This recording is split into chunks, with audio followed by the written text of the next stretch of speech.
Le 4 juillet, il n'y avait encore rien à cet endroit-là. Juste une zone en travaux. On est sur la commune de Jouarre, on est dans les champs de blé. On est devant une plateforme pétrolière.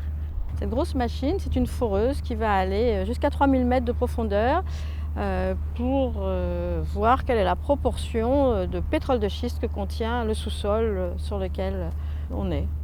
Cette foreuse appartient à S-Oil, une compagnie américaine qui a succédé à Toreador, entreprise qui avait reçu l'autorisation de forer dans la Roche-Mère en 2010. Sauf qu'en France, l'exploitation d'hydrocarbures par fracturation hydraulique est maintenant interdite depuis 2 ans. Le discours qu'ils avaient juste avant la loi qui interdit la fracturation, c'était de dire on vient rechercher du pétrole de schiste et on fera une fracturation hydraulique, mais vous inquiétez pas, c'est pas dangereux. Et depuis 1 an, comme c'est plus difficile à gober, ils ont changé. Alors depuis 1 an, ils disent qu'ils viennent pour du pétrole conventionnel. Et ça, c'est ce qu'ils répètent tous les jours. Si Isabelle Lévy en est si sûre, c'est grâce à un document officiel en libre consultation à la mairie de Jouarre, déposé par Toreador 1 an avant la loi Jacob interdisant l'exploitation des hydrocarbures dans la Roche-Mère.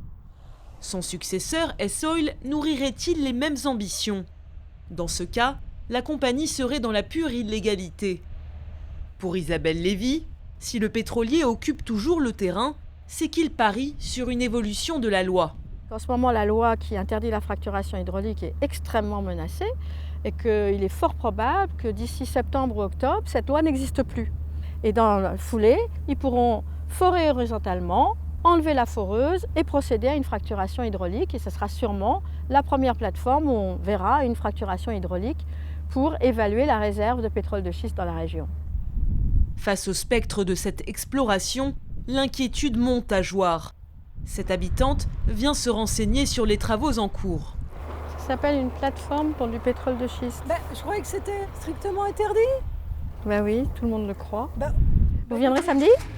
Samedi 3 août, c'est le jour de la manifestation organisée devant la plateforme pétrolière à la demande des collectifs contre les gaz et pétroles de schiste. Près de 500 personnes, vêtues de noir pour la plupart, se sont rassemblées sous l'œil vigilant de la police. Ils ont employé le même système en Pologne. De continuer à avoir une vie saine et équilibrée, qu'on ne pollue pas la vie, qu'on ne pollue pas les aliments. Parce que c'est notre mort. C'est triste ça là, vous ne trouvez pas? C'est l'enterrement de notre campagne là. La compagnie S-Oil a déclaré ce jour-là qu'elle n'aura jamais recours à la fracturation hydraulique. Les habitants concernés s'accrochent à cette promesse, mais n'oublient pas que le pétrolier est un acteur majeur du Dakota du Nord, le nouvel Eldorado américain, où la fracturation hydraulique va bon train.